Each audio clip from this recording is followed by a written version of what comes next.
form as well. Is trash. Exactly. Repeat after me. Cash is trash. If you can understand that one, your whole paradigm will shift. So what's the good news?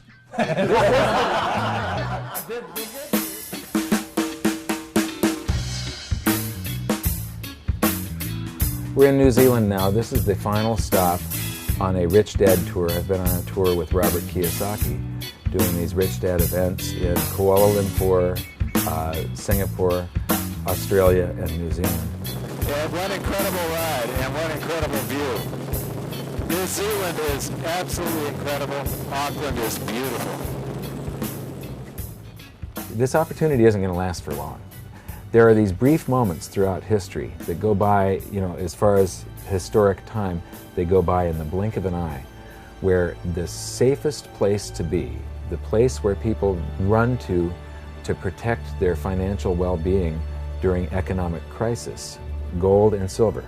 They have been the safe haven for your finances for 5,000 years. And there's these brief moments in history where they simultaneously become the asset class that has the single greatest potential gains in absolute purchasing power, and we're in one of those right now. With every time they create new currency, and they're doing massive currency creation now, it creates a bubble somewhere. I believe the next great bubble is destined to be commodities and the precious metals.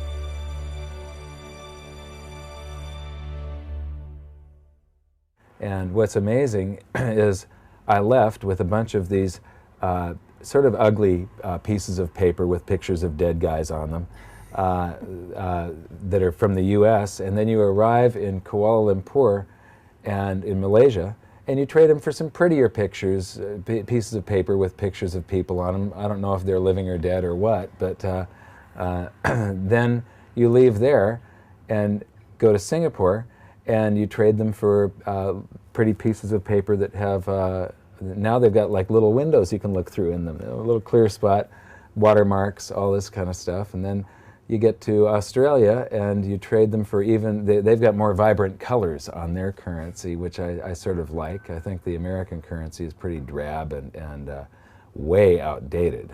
We're just catching up to the rest of the world when it comes to the security that's in the notes to make them less counterfeitable. And then come to New Zealand and trade them again for different pieces of paper. And what cracks me up is governments are sitting there cranking out this stuff on a printing press, just laughing all the way to the bank, and we actually work for this stuff. I mean, we really work our asses off our whole lives for this stuff that they're just cranking out, at a tremendous rate here. And it transfers our true wealth is measured in our time. And it's our labor and the time that we have in our lives to create things. And they're able to get some of that time and labor at no expense by just cranking out this stuff. It's amazing. This will sound a little bit weird to some of the viewers, but I try to differentiate between currency and money. Currency has to be a medium of exchange. We've got to be able to buy and sell things with it. A unit of account. It's got to be portable, divisible, which means you can make change, durable, and then something called fungible. Fungible means that each unit is interchangeable. A dollar in my pocket buys the same amount as a dollar in your pocket, no difference to them. Money has to have all of those attributes, plus it has to be a store of value over long periods of time. If this is sunk on a boat in a ship now, or it was 500 years ago, you dig it up, it has tremendous value. There will be numismatic value plus the real value of gold. This sinks, you put it to the bottom, and who cares? This loses probably 5 to 10% a year in value. It's amazing. It was a long road and series of very small transitions to get here. But basically, we used to use gold and silver, and then they come out with representations for gold and silver.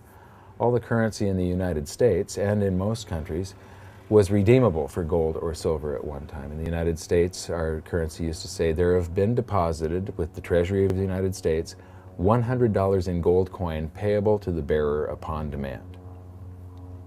You go into any bank, slap down your currency on the counter, and ask for your money, your gold and silver, and they would give it to you. Then, we were on something called the classical gold standard that started in about 1873 in Germany, and by 1900, almost every country on the planet was on this gold standard, where you had a certain amount of gold in the treasury and you created a certain amount of notes that equaled the amount of gold in the treasury. So it was a one-to-one ratio. It was fully backed.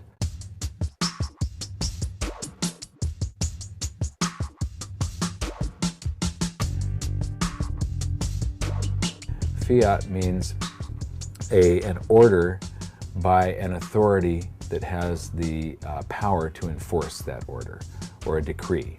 And so the governments can enforce the value of their currency, or make sure that their currency is the currency that's used, by making taxes only payable in that currency. So fiat currencies are given value by government decree.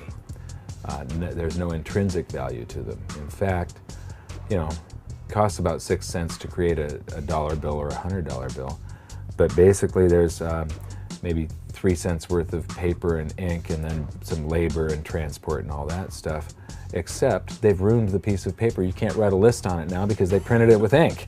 So basically, one thing you find out is all fiat currencies eventually fall to their intrinsic value, which, because they've ruined it by putting ink on it, is the amount of energy you can extract from it, the amount of BTUs from combustion when you burn it. And you saw that during the Weimar hyperinflation. People used the currency as fuel to heat their house. Currencies have been backed by oil, by gold and silver, by land. As soon as you remove something that puts financial constraint on them, where you can't just print as much of it as you want, the currency is pretty much doomed. It's beyond astonishing. And if it wasn't for the horrific effects, it would be more ludicrous. It would be actually comical that we could stand up and have some fun with it.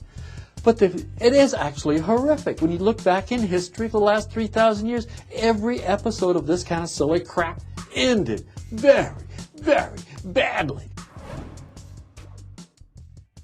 You can see them repeating the same stupid mistakes today. And those mistakes, you go through history and you see something that